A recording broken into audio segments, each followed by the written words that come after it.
Whether you love them or hate them, these two watches have had the biggest impact on the watch industry in the last 5 years. And those two watches are the Tissot PRX and the Omega X Swatch Moonswatch. When Tissot was designing the PRX, they took a look back into some of their heritage and drew inspiration from the 1970s quartz C-Star model. However, the PRX is a much more updated, sportier version. With the PRX models, you're getting that integrated bracelet, a slim, sporty case, and priced it where people could actually afford and feel like they're getting something more luxurious on their wrist. And it filled that gap for people who are looking for a stainless steel sports integrated watch but weren't able to drop the price on, let's say, an AP Royal Oak or a Patek Philippe Nautilus. The PRX is a clean, sporty design that literally works with anything. You can dress it up, you can dress it down. It landed right where the general public wanted it, where people could get a sporty luxury look without having to pay that luxury price. Starting off with the quartz model, which was the most attainable and easy entry point for most people who just want something nice on their wrist. For those who are a bit more automatic snobs out there, you've got the Powermatic 80, and since then they've launched it in multiple different colorways, case materials,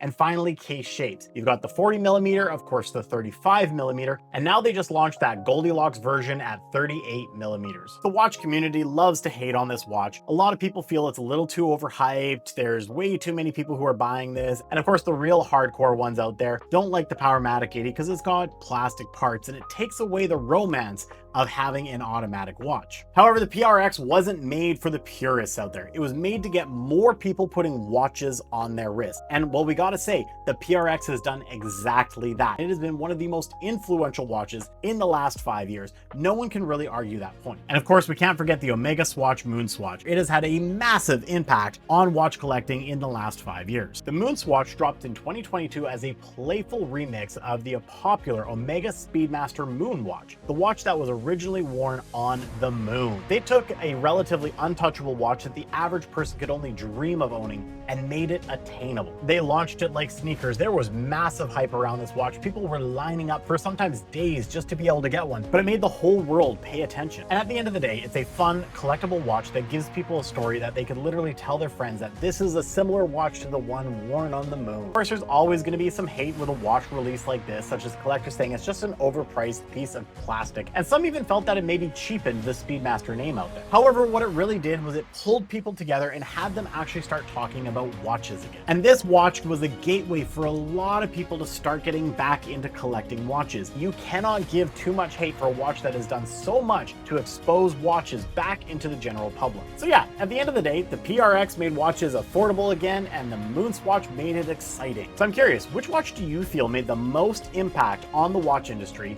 And do you have any of these in your collection?